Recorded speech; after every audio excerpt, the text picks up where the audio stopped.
Living here in Center City. I'm 27, so you know, I'm trying to make this app game work for me. I have an app. You may have heard of it. It's called Tinder.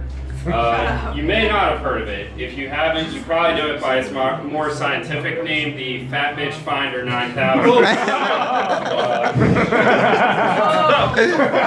I'm surprised so many people have Tinder because if you read the terms and conditions, it clearly states that you will get chlamydia the instant you download. It's a little bit dependent on your Wi-Fi. So, you know, I want to blame Tinder, but it may just be the way society's going. No one really talks on cell phones anymore. No one really talks. They just kind of text each other, message on Facebook, shit like that. And I'm talking to a girl about a week or two ago from Tinder, and you know, you start off light. You're like, oh, what's your favorite movie? Where do you like to go to dinner? Shit like that. And then it gets darker. And so I'm like, you know, are you into anything kinky? And she's like, yeah. I'm like, all right, that's good. And I'm like, what are you into? And she's like, role play. I'm like, okay. You know, and I'm thinking I'm like, what are you into? And she's like, gonna respond. I'm like, all right, she's gonna say something like, I'm into teacher student or something. I'm gonna have to give this bitch some sex for credit, you know.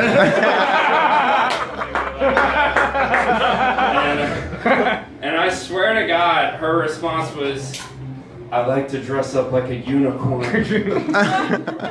Now, I don't know if you're like me, but that's going about 900 fucking questions in my head immediately. Like, how the fuck do you dress up like a unicorn? One of them. Do I have a dildo on my head? In a less opportune situation, do you have a dildo on your head? I never really found out the answer. But, you know, maybe I'm still looking for love because maybe it's my fault too. My last girl, I was dating her for more than a year, and it ended on a night that I was very drunk.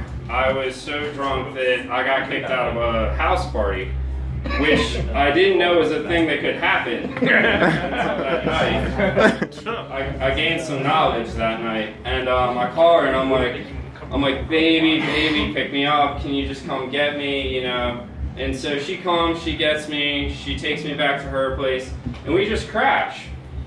Now, that's the end of the story as far as I can tell it, because I blacked out apparently immediately at that point. And I had to be told the rest of the story myself, but apparently it was a true story. So, and she tells me that apparently, like an episode of The Walking Dead, I fucking rose up from the bed, and I stood over the bed like this, and I just whipped out my dick, and I just started pissing like a fucking lawn sprinkler, like all over her fucking bed, her pillow, her fucking MacBook, her. And that is how you end a fucking relationship. Thank you.